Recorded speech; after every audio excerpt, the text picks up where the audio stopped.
Avengers Doomsday is going to be one of the biggest crossover events in movie history. And on paper, sure, look, you've got RDJ coming back as Doctor Doom, you got Chris Evans reprising his role as Steve Rogers, you got the original X-Men cast reuniting, the Fantastic Four is in the mix. So why am I sitting here now more worried than I am excited? So let's start with the obvious one, which is the bloated cast. I mentioned all those names before, but I didn't mean that it was going to amount to any sort of success. Listen, there's a lot of people in this movie. There's a lot of different universes you have to tie in, while also having to introduce a main villain. It's just going to be extremely convoluted, and with so many people, it's going to have issues trying to tie everybody together in a cohesive story. And I get it, that's the whole idea of the multiverse, but when you actually sit down and think about it, who's actually fighting Doom, a huge chunk of that lineup is either wildly underpowered or straight up just going to serve absolutely no chance against Doom. Doctor Doom is going to be buffed in this movie. He's one of the smartest men in the Marvel Universe. He's an extremely powerful sorcerer, and he's just going to be mega buffed in this movie because eventually he's probably going to steal the Beyonder's power and going to be damn near invincible. And Yelena's pistols or John Walker's shield isn't going to do shit when they're trying to fight Doom. Are you trying to tell me that Ant-Man's going to be relevant in this fight? It's tough to sell because you have a godlike villain and you have a lot of subpar heroes that are going to do absolutely nothing to him. At least with Thanos, the roster was a bit better. You had Doctor Strange, Scarlet Witch, you had Thor, you still had Iron Man, you had guys that could take on Thanos,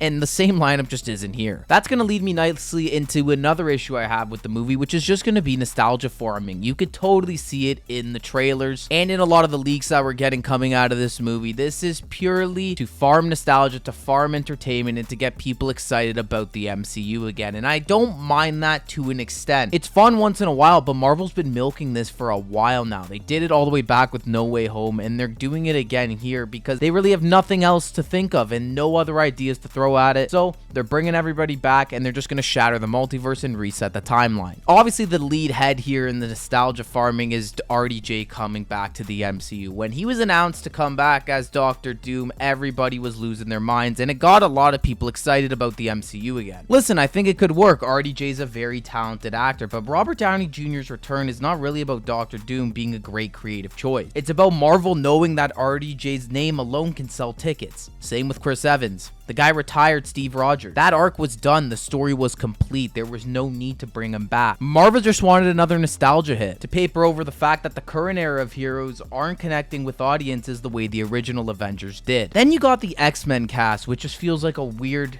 inclusion in this film entirely. I get they're trying to shatter the universe, but the X-Men they even chose for the movie is just a weird lineup. You got Patrick Stewart, Ian McKellen, the Fox era actors being wheeled out back again. These are great actors. They did great with these roles in that timeline, but this is what, the fourth or fifth time we're seeing Professor X and Magneto get resurrected for one more cameo? It's just getting ridiculous. We're getting Cyclops, Mystique, Nightcrawler, Beast, and Gambit as our X-Men lineup, which is honestly just such a weird mix of characters, to be honest with you. Channing Tatum's Gambit has made it into this film somehow. It turned out into a fan thing, and it made it to the big screens. It's honestly cool to see. I love Gambit, and it's nice to see him on the big screen. And it looks like he's going to have some cool moments in this film, because there still will be some great moments in this movie. As much as I'm shitting on it, and as much as I'm worried for it, there is going to still be some great jaw-dropping moments, some good action sequences, and it's gonna have a lot of fun moments, but there's a lot of concerns to be had with this movie, and I feel like they're justified. My biggest issue though heading into this movie is who actually cares about these characters going in, because outside of the handful of legacy names being nostalgia baited back in, look at the rest of the lineup.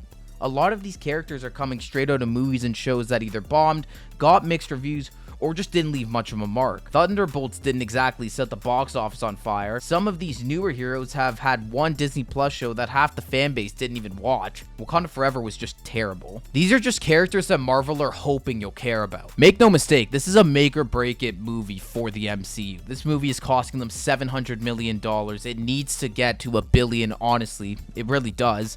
and there's a lot of different pieces in here that I think could lead to it being a bit of a disaster. The problem with building your biggest movie around a mix of legacy, nostalgia, and characters nobody has any emotional attachment to is that you're never gonna have any real fan investment behind it. Endgame worked because we had over a decade with those characters. We watched Tony Stark grow from a selfish billionaire into someone who sacrificed everything. We watched Cap earn every second of his finale. Avengers Doomsday doesn't have that luxury, and they're fast tracking it. They're trying to skip a lot of the big beats, and I understand why. They're trying to reset the universe. This is a panic button. But when you have characters who you're trying to root for and you just don't have any care for them, or there's no emotional attachment to them, it's tough to make people care about the universe even surviving. Like, there's probably going to be people at the end of this movie that are honestly happy that Doom won. And if Battleworld is set up and an absolute reset is coming and we're losing some of these characters that we just never cared about. Look, I want this movie to be good. I really do. Doctor Doom deserves to be an incredible villain. RDJ is clearly going to bring something interesting to this role. I honestly do believe that. And there's a version of this movie that absolutely could work and could succeed.